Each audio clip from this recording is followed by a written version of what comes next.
Chapter 5.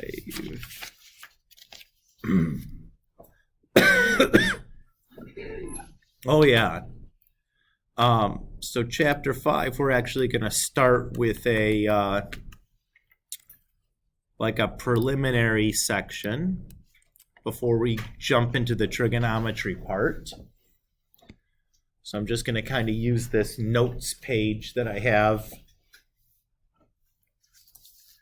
as kind of a primer to work off from. So in chapter 5, one of the main focuses we're going to talk about are like something called an identity. So like in mathematics, when we talk about an identity, you're talking about like a mathematical equation that's always true. So it could be something as silly as like 2x plus 6 is equal to 2 times the quantity, x plus 3. Like, it's a pretty silly identity, but like that's always true regardless of the value of x you've picked. In chapter 5, we're going to develop some identities for trigonometric relationships. But before we get there, we're going to review some of these algebra techniques that we would have talked about last year in our algebra course, because we're going to need to be able to do these kind of algebra techniques if we're going to effectively develop these trigonometric identities. So we're just going to take a little step back to review some concepts from last year before we move forward into new stuff. Cool?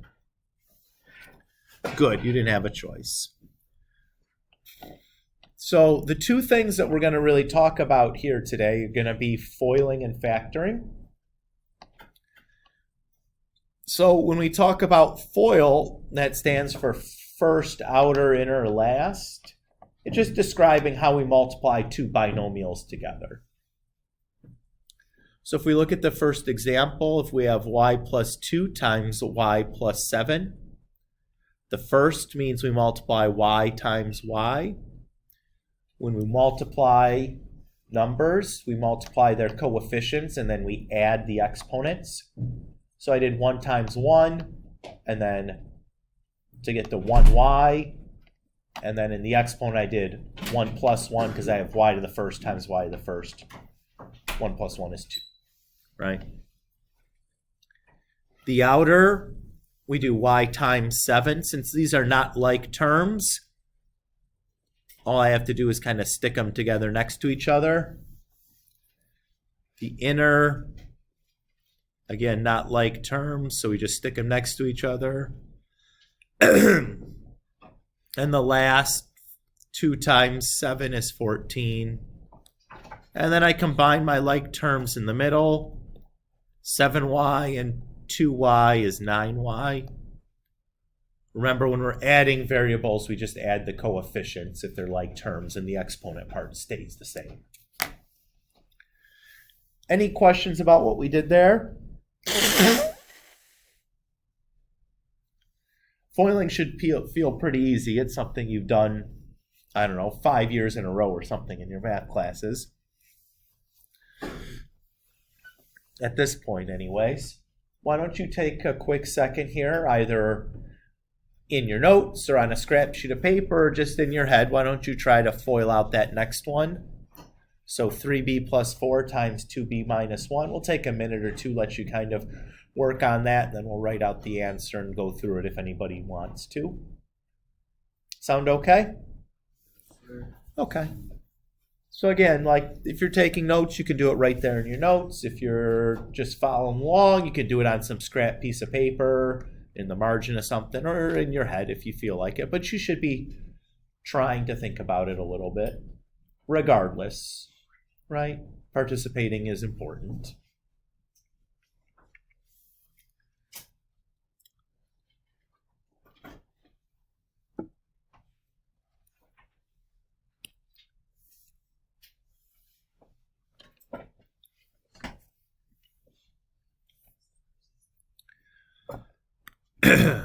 All right. So we get 6b squared minus 3b plus 8b minus 4. So when we combine everything together, we got 6b squared plus 5b minus 4. Cool. Any questions about going through this? I would suspect not. It's pretty straightforward skill, right? Now, you can always FOIL, right? That's always something we can do. But there's a couple of special cases of foiling where there's some shortcuts that we can use. So there's two types of perfect square foiling. So if you have a plus b squared, the shortcut to that is it's going to equal a squared plus 2ab plus b squared. The other perfect square version is if you have a minus b squared. The shortcut there is a squared minus 2ab plus b squared. And our third shortcut is the difference of two squares. If you have a plus b times a minus b, that's a squared minus b squared. So let's look at a couple of examples here. If I look at number 3, that looks like the perfect square version in blue. You guys buy that? In that case, my a is going to be x. My b is going to be 3, right? So I plug those into my formula. I have a squared minus 2 times a times b plus b squared. So that becomes x squared minus 6x plus 9.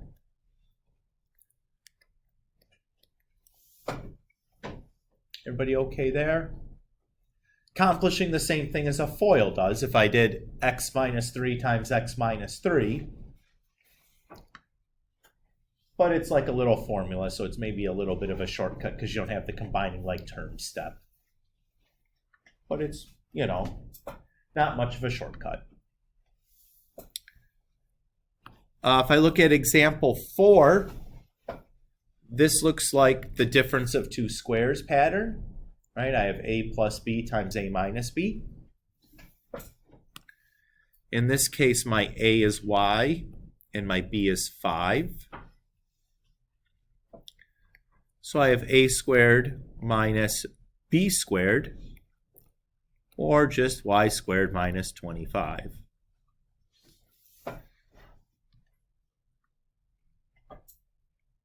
Everybody okay with doing that shortcut? I don't wash my eye out. There's like something about it. Yeah. Yeah, no, yeah. No problem.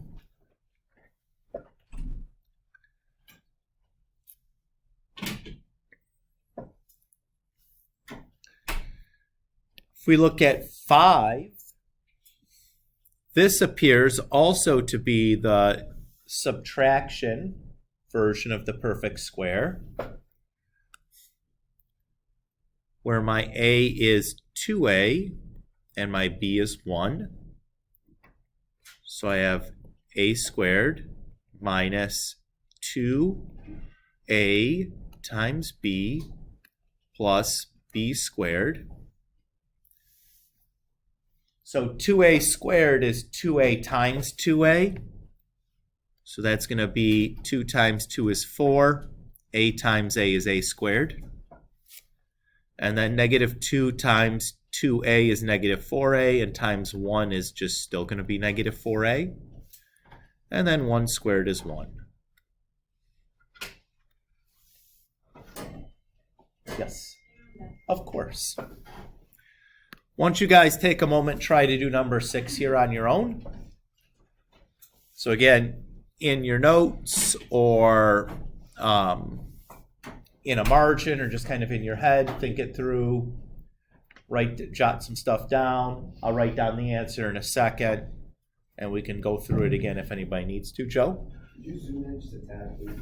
Yeah, I didn't want to get too far away because I wanted to still have the patterns up top so you can, Yeah, sounds, thank you.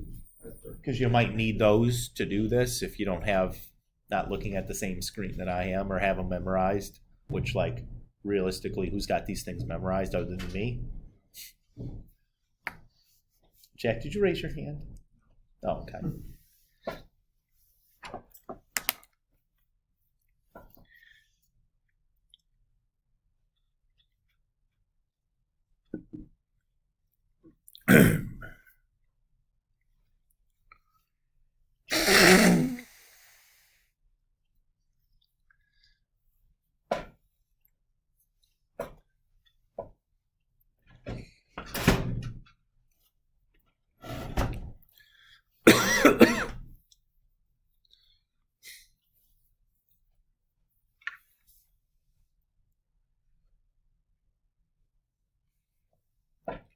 All right, let's see here. So our A should be 3z. Our B should be 4. So 3z squared plus 2 times 3z times 4 plus 4 squared. So it's going to be 9z squared plus 24z plus 16.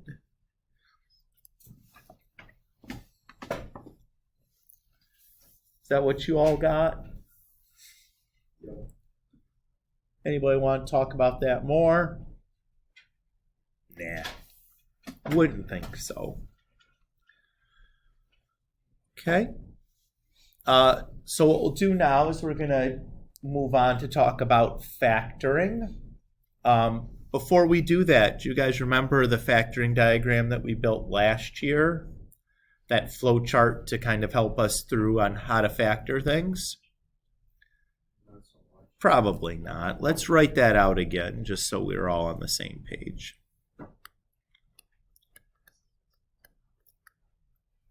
So let's say we have some polynomial.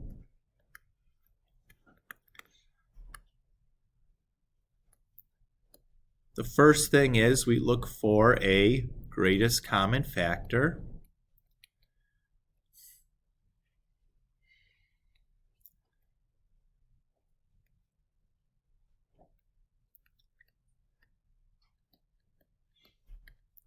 After that, we're going to look at the number of terms in our polynomial. And based on the number of terms, we're going to do one of 3 things.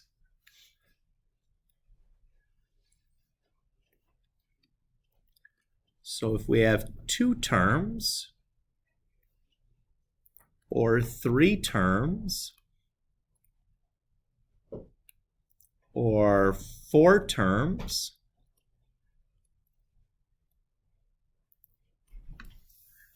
we're going to do a different thing in each of these 3 situations. Is this ringing some bells, those of you that were in my class last year? We drew this thing out and we used it a bunch of times.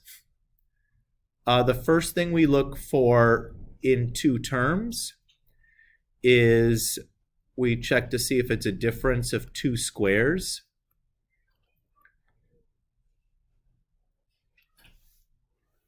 I'm going to abbreviate that as dots, difference of 2 squares.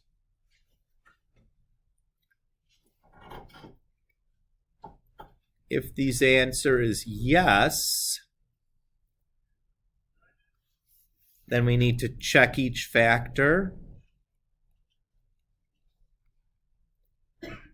down the 2-term branch.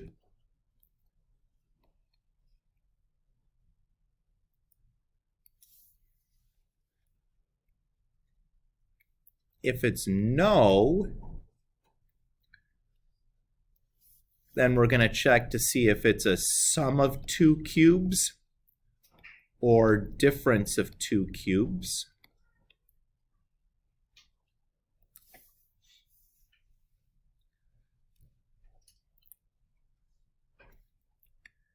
If that's a no, then we're done.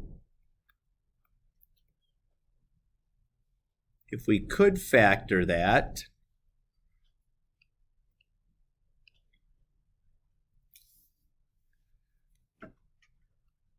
then we need to check the binomial part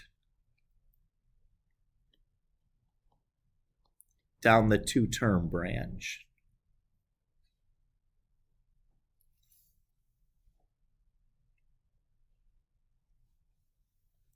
And I'll pause here for just a second for those of you that are writing things down to catch up if you are trying to do that. Though remember, everything we're writing down in the notes is in the content library.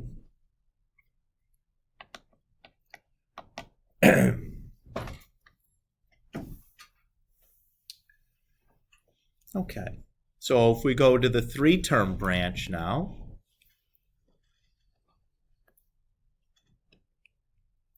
the first thing we need to check to see is the polynomial in the quadratic form? If the answer is no, then we stop, as there's nothing really for us to do there, short of doing synthetic division things, which is not the expectation right now. If the answer here is yes, then we need to check to see is the leading coefficient equal to 1? I abbreviated leading coefficient as LC.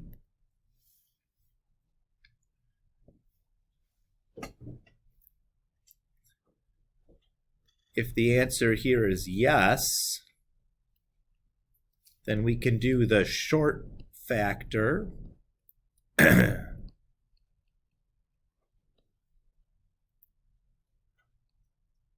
If it's possible that we were able to do the short factor, then we need to check our answers down the two-term branch.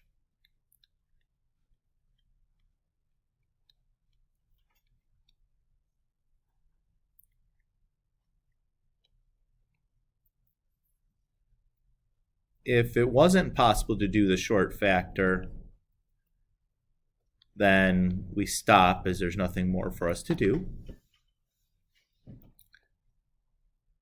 If the leading coefficient wasn't 1, then we have to try the long factor.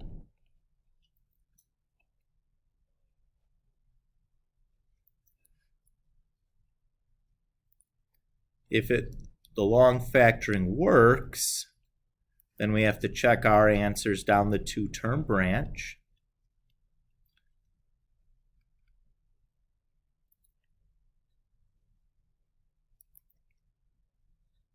If the long factoring doesn't work, then that's all we can do.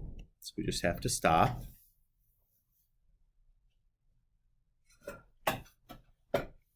Again, I'll pause here for those of you that are writing to kind of catch up. But again, remember, anything that I wrote down in class is going to be there in the content library for you to view at your convenience.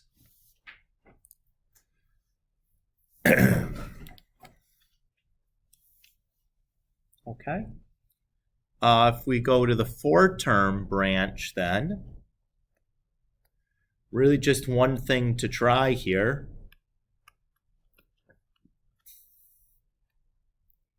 Is we just need to check to see if we can use factor by grouping on this.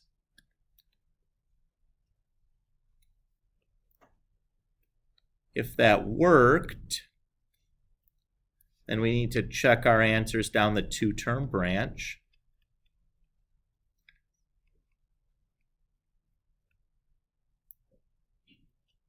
If it doesn't work, then we're stumped, as there's nothing more for us to do. I mean, there are more things to do, but they're like the synthetic division things that we're not going to worry about right now.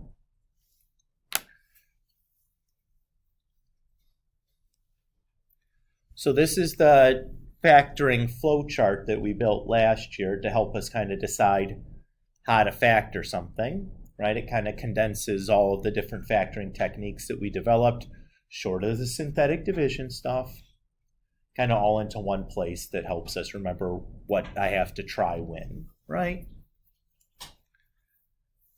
Okay. Man, that's beautiful. Okay. So let's look at 7. First thing I want to do in my flow chart is to check for a greatest common factor. Is there anything in common between x squared, 4x, and 4? No. Okay, so there's no greatest common factor, so we just keep going. I count 3 terms. I have x squared, I have 4x, and I have 4. 3 things separated by addition or subtraction symbols. Everybody agree with that? Is that in the quadratic form? Definitely is, right?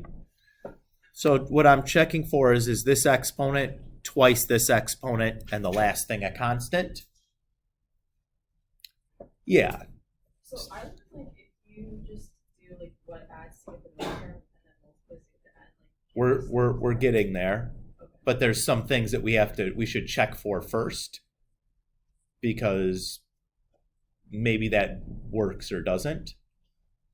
But yes, that's where we're going. Good job. So this is definitely in the quadratic form, right? And in fact, it's quadratic, really, right? We can look at this and tell it's quadratic, period. So I note the leading coefficient is 1, right? That's the next thing we check. So then it says we should be able to do the short factor. So what we're looking for is the 2 things that multiply to give you the last term and add to give you the middle term. As Stephanie stated, right? That's what it comes down to. So those 2 numbers that multiply to give us 4 and add to give us 4 are 2 and 2, right? Those are the 2 numbers. So that allows us to just write this as x plus 2 times x plus 2. And since each of those factors are degree 1, they're x to the firsts, there's nothing more that I can do down the 2-term branch. So that's all I can do there. Let's look at 8. On 8, what's the first thing that I should check? I want to look for a greatest common factor. Do you guys see a greatest common factor? Yeah, what is it? 2. So if I factor a 2 off, I'm left with z squared plus 3z minus 54. Everybody agree with that? Now the 2 in parentheses there out front, I'm just going to ignore. It's just going to come along for the ride for the rest of the time, but it doesn't affect anything else from here on out. So I'm just looking at the z squared plus 3z minus 54 from here on. How many terms has that got? 3. Is it in the quadratic form? Yeah. What's its leading coefficient? 1. So we should be able to do the short factor on this again. So looking for something that multiplies to give us negative 54 and adds to give us positive 3. What are those 2 numbers got to be?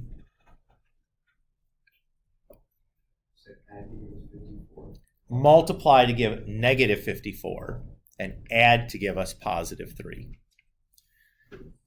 Again, we're multiplying to get the end, adding to get the middle. Oh, guys, where's our times table? Which problem do we start with trying to find first? Do you do the adding problem first or the multiplying problem first? Always multiplying, because there's only finitely many factors that do that. Well, whole number factors that do that. Ellie? Positive 9 and negative 6. Very good. Positive 9 and negative 6 is what we're looking for. Just times tables, guys, right? So that's going to let me go straight to my answer then. So 2 times x plus 9 times x minus 6.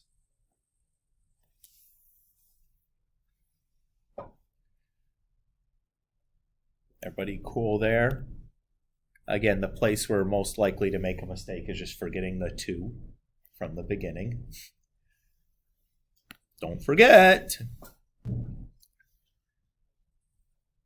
All right, let's do 9. First thing we check for is greatest common factor. Is there a greatest common factor here? No. No. Okay. Number of terms? 3. Leading coefficient? 2. So this means we're going to have to do the long factoring on this. So here we're going to look for 2 numbers that multiply to give me 2 times negative 12 and add to give me 5.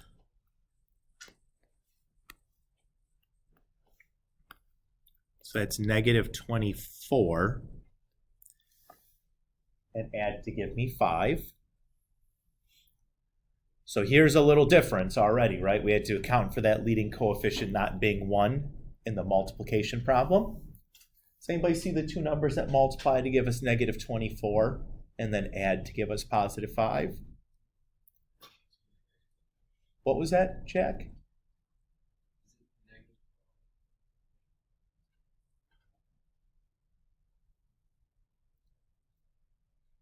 Start with the 24 part. It multiplies to give us 24. Okay, those will do, but they don't add to give us 5. So, negative 3 and positive 8 are what we're looking for. Very good. Now, this does not take me straight to my answer, though. That's why this is the long factoring version. So what this is going to do, we're going to replace the 5b in our problem with 8b plus negative 5b. Notice that 8b plus negative 8b plus negative 3b is still equals 5b, right? Everybody's okay there? We then make 2 groups. Remember that first group, or in between the 2 groups, has to be an addition symbol. That's why I wrote plus a negative 3b instead of minus 3b. From the first group, we can take out a greatest common factor of 2b, which leaves us with b plus 4. And in the second group, we can take out a greatest common factor of negative 3. That gives me b plus 4 also. Now, if I look at each of these, you'll notice that they both have a b plus 4 in common, right? So if I factor out the b plus 4, I'm left with 2b minus 3. And that's going to be my final answer.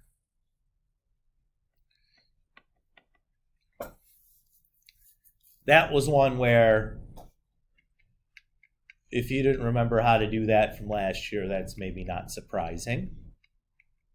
But hopefully after seeing it again, and you're like, oh yeah, yep, I do remember doing that.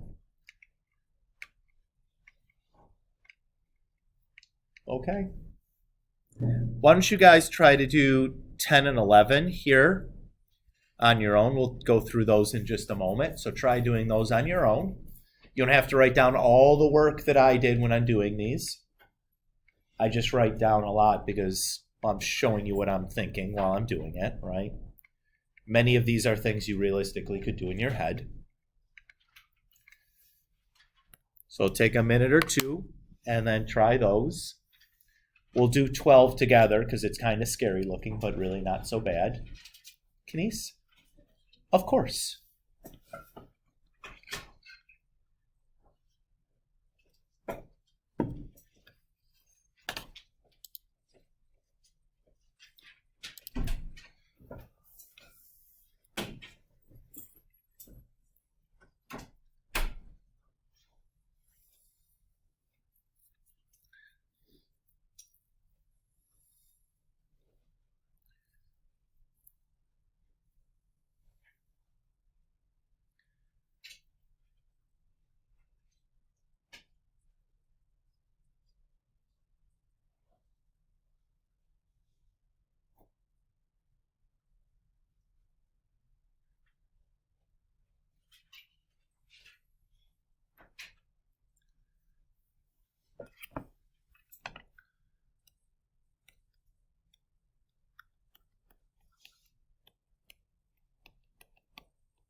So I've written down the answers here for 10 and 11.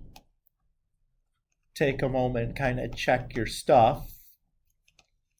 Do you want to talk about either one of these two? Hopefully these were still pretty easy ones, right? Why They're- don't you take 3A out of the second? Oh, that's what I meant. Sorry, 3A. Yeah. My apologies. Thank you, Rami.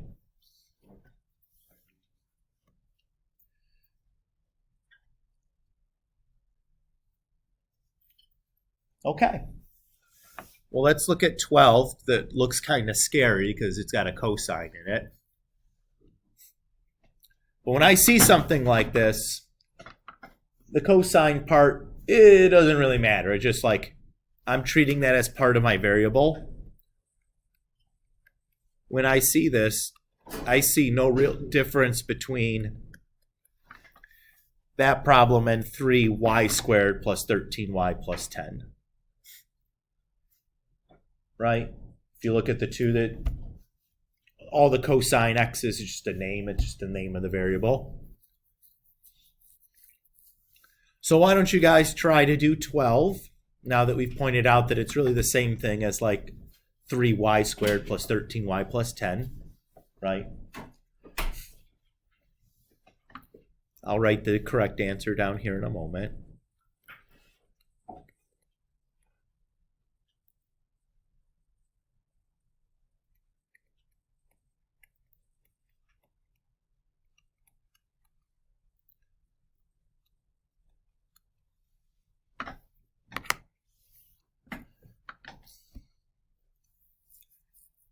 This is one of the long factor ones, though, so you might need a minute.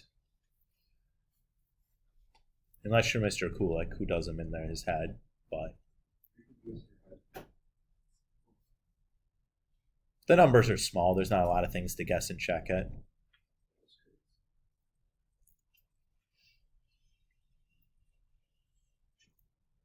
Anybody signing during our lunch?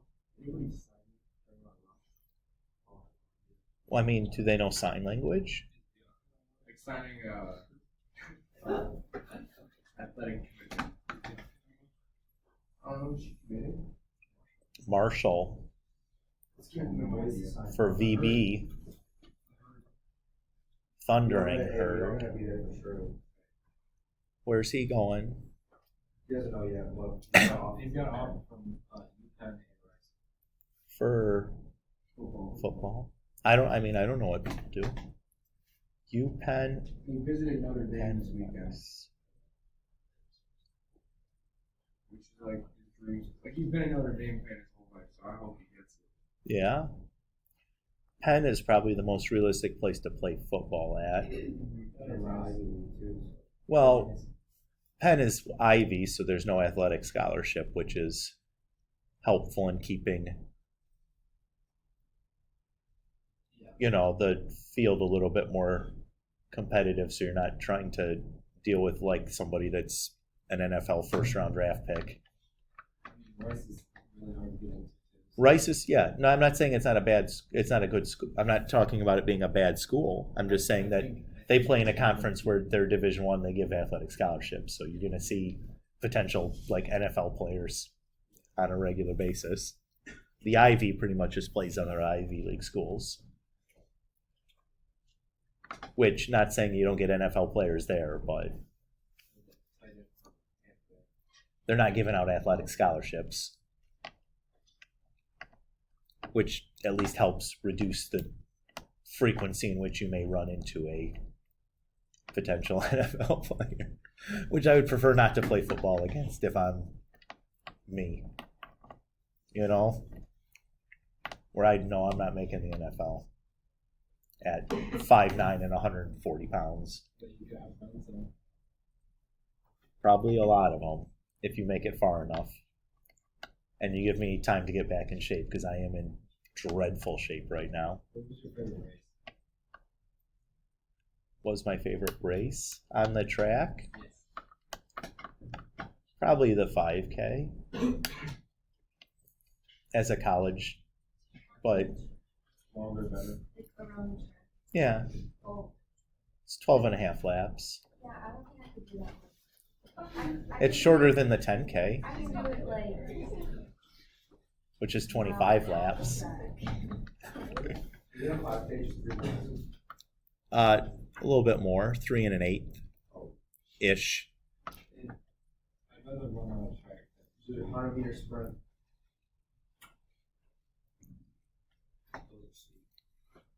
What did you say both ones?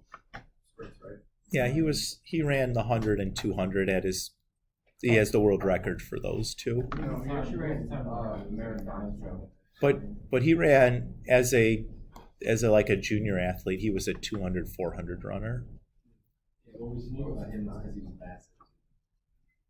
Not really like sprinters like that big. That you mean tall? Yeah. What would you say Bolt's 40 might be? Well, he wasn't a very good starter, Oh. but his top end was massively better than everyone else's, mostly because of his height. So his stride length would be much longer while he's still having similar turnovers to the shorter guys, which meant his top end just crushed theirs. But it took him a while to kind of get up to speed, at least in sprinting terms, a while. If there was anyone who could run like a 3.97 40, you'd probably be able to do it. No, You don't think so? no, Shane Bolt? No way. no. Not again, if you wanted to give like, if we're going to do like a flying 40 where you get like a running start in and see what's the fastest 40 meters you could possibly run, Okay. that he would crush. But like from a start, he was usually behind at the first half of the race and then just smash people in the second half. You got a number like a 4.2 and a 3.9 is like a really big difference. What's the 40? Well, here's the thing. Like an elite track and field sprinter is going to be able to run something like that. You put them like, give them blocks, give them spikes, put them on a hard surface. And yes, that's a realistic time for like an Olympic level international sprinter. But like, it's not going to be the guys that are necessarily at the final for the 100 in the Olympic because a 40 is so short and specialized. You're probably going to see like a short guy, a relatively small guy, do better. At the combine, no one, because you would not have the body type in which you're like a legitimate NFL draft pick. You'd be like probably be somebody that's like 5'6" and 170 pounds, which is not a physique for an NFL player at any position. Kicker. All right. Anyways, moving on here. You got me distracted all here. Did we have any questions about 12 before we move forward? Okie dokie. So those special multiplication patterns can work in the opposite direction as factoring patterns, right? So if we go back and look at those real quick.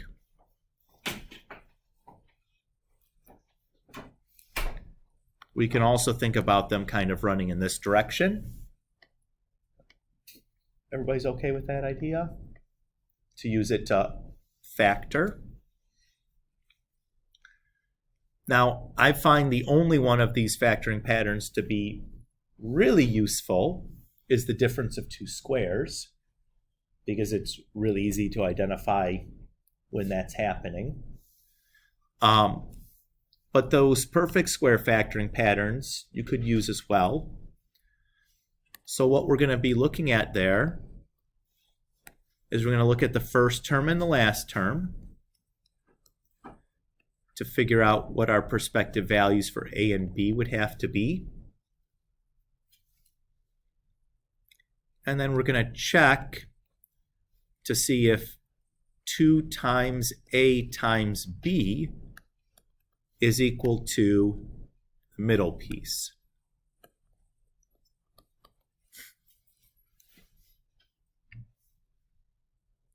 That checks out, right?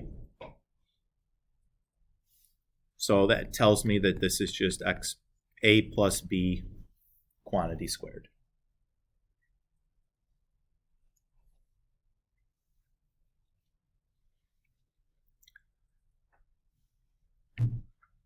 Jeremy? Certainly.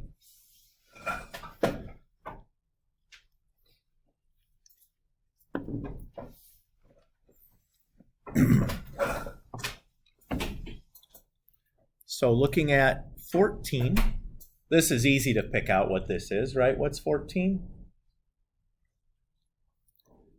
It's a difference of two squares, right? Everybody's good on that? So that just factors immediately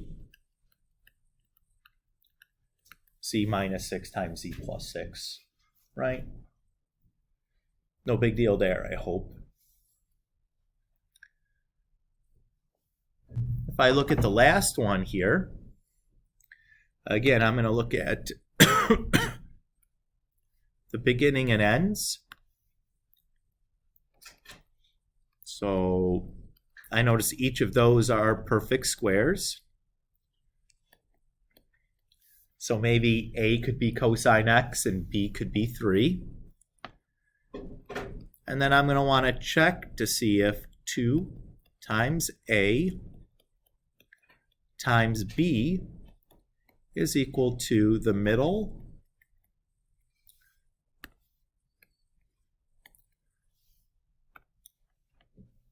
and that does work out, right? So that tells me that this is cosine X plus 3 quantity squared.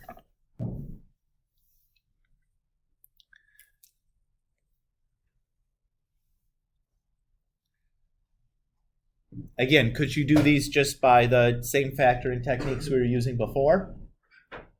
Definitely could, right? You don't have to do it this way. It just, if you catch it, it can be pretty easy. Now, personally, the only one that I really even bother trying to catch is the difference of two squares, because it's unambiguous what it's going to be. Sometimes when you look at these 3-term ones, you might miss that the beginning and end are perfect squares and just go straight to the factoring part, and it's fine. No big deal. Why don't you guys try to do 16, 17, and 18 right quick? I'll write the answers down here in a minute, and that'll finish us up for today. I am going to assign the Chapter 5 Worksheet 1, but that's going to go on to next week's problem set. So don't worry about it for Sunday's problem set or before the test or anything. It's going to go into next week's problem set. Okay? Everybody happy? I'm ecstatic.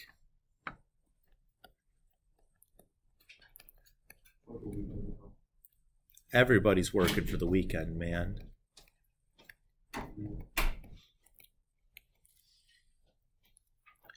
It's a pretty good 80s song.